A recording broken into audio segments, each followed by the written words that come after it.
I'm Brendan Conner from Crumlin Says No to Water Meters and Charges, as you know, and we'd just like to ask you a couple of questions.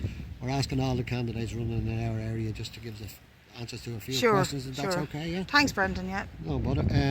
Could you explain your position on water charges? Well, clearly I'm very opposed to water charges, and I'm part of the Right to Water campaign.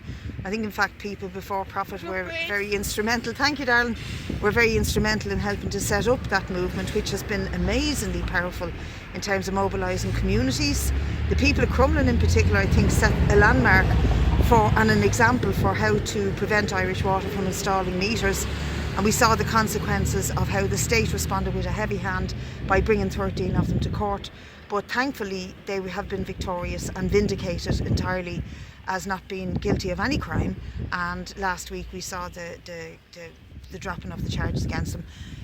But just to say that I think the question of water charges, just like the bins, if you commodify a public service and an essential public service, water is absolutely essential, not to public services but to life itself.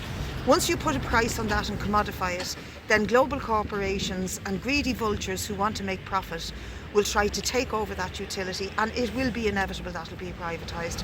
So not only are we doing a service by fighting charges, because people have already paid through their taxation for their water, but we're also, by fighting charges, preventing the privatisation of this essential service for the life of the communities in this country. What's your position on the housing and homelessness prices we have at the moment? Well, the homeless figures have just been released for January, and it's utterly shocking that they have doubled. The average number of families in Dublin has risen to 125 per month being made homeless, and that includes children. It's an absolutely shocking indictment of this government that they're, haven't come out of a building boom, that they haven't managed to house their population and to treat them decently. Tomorrow I'll be going with a young woman to the homeless agency. Her 17-week-old son and her 5-year-old girl and herself will be made homeless because she lived in a private apartment which has been bought over, but the whole house has been bought over by NAMA and is now going to be refurbished, and fancy apartments for big rent taken over where ordinary people once lived, and this is happening whole scale. This morning I was on the Traveller site in Ballyfermot, and the overcrowding there is incredible. We know this from the terrible tragedy that happened in Carrickmines. Traveller families are also losing their private rental and having to move back into caravans and onto Halton Bays and sites because there is nowhere to go. The private rental market does not adequately deal with the social housing needs of our population, and it's remarkable how in the 40s and 50s, when we had nothing, we could build areas like this, thousands of houses here in Crumlin, Drimna, Ballyfermot, Cabra, Finglas, and today, when we've never been a wealthier country, we don't seem to be able to deal with it. And it's not rocket science, but I don't believe the political will is there to deal with it. And I think successive governments have tried to use this as a way of enriching and enhancing the pockets of developers, their friends from the Galway tent in the past with Fianna Fáil, and the construction industry who are now great pals with Fine Gael. That has to stop. Housing is a human right and we have to see it dealt with. What's your take on the health service in the state it's in at the moment? Well, I'm for abolishing the HSE. Having dealt with the HSE in Cherry Orchard Hospital and other utilities, what you're seeing is layers and layers and layers of highly paid management instead of tens of thousands of nurses and doctors being employed. And if I wanted to know how to run a health service, the people I would go to would not be the consultants and these it would be the doctors, the nurses, the cleaners, those who distribute the food and the carers of patients in the hospital. And I think if we were to listen to them and employ more of them and put the resources for the frontline staff, then we would be doing a big service to the need for health. I think health should be free at the point of need and not dependent on the size of your wallet. Very good. And the education system in this country? Well, the education system discriminates, doesn't it, against the working class people. The percentage of working class people who can afford to or actually attain the ability to go to university is still way too low. And that's because education is expensive. Entrance fees are expensive. Maintaining a child or a son or daughter in college or in high school is very expensive. And again, it discriminates against the poor in favour of the better off in society. Classrooms are overcrowded. And starting with Fianna Fáil, who when they were in power started to slash special needs assistance in schools. That policy was continued by the previous coalition.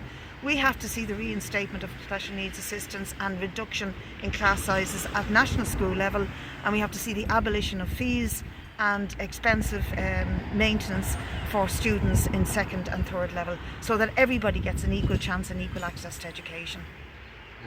Do you have a transfer of votes pact?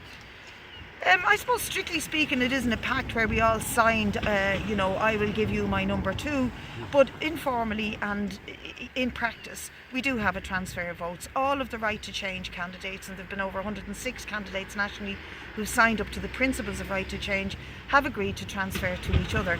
In this constituency actually it's quite a high level of participation in the Right to Change.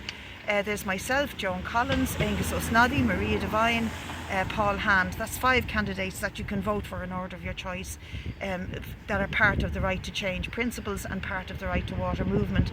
Personally, I'd like to see my second preferences go to Joan Collins, who's an independent socialist TD, well known in Crumlin and very active in this area. Have you signed up to the 1 year initiative? I have indeed. The People Before Profit signed up to it. And what about Reinstate 48? We have. We've supported Reinstate 48, and I think the whole principle of having more democracy is very important.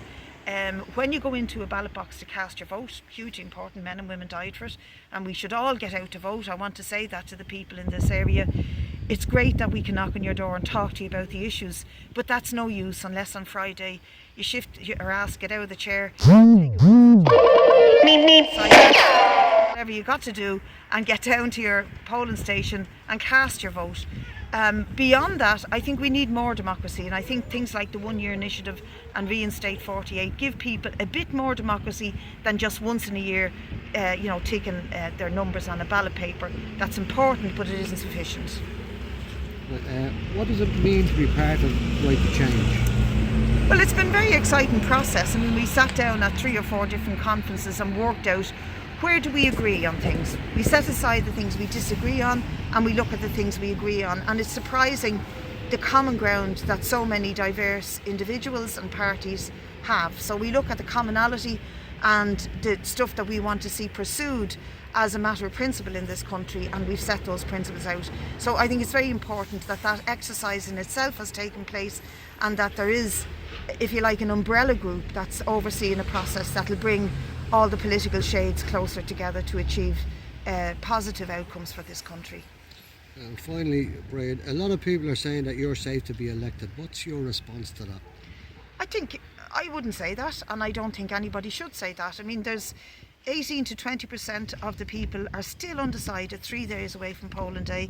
That's 1 in 5 of the people, and certainly that's my experience knocking on the doors here in Crumlin and elsewhere. I don't know yet. I haven't decided who I'm voting for. So nothing is safe, and every seat has to be fought for. But it should be fought for on a principle basis. We shouldn't be going around selling our souls just to get votes. We have to stand by our principles, say what we mean and mean what we say.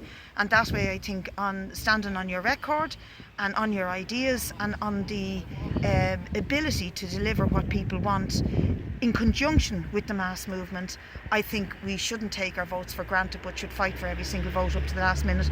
But I do want to say, Brenda, now that I have the opportunity, from the bottom of my heart, I want to thank every single activist and supporter who've put a huge amount of work into this campaign. It's really been a fantastic campaign for us. We've had over 20 out every day canvassing, and the support has been tremendous, and I do appreciate every single vote, every poster in every window, every endorsement, every Facebook message that I get. It really helps. So keep it up until Friday, and thank you everybody so much. Well, thanks very much for your time, Brid. And thank you guys, you're doing a great job. Thanks very much. Thanks Brendan and Brendan.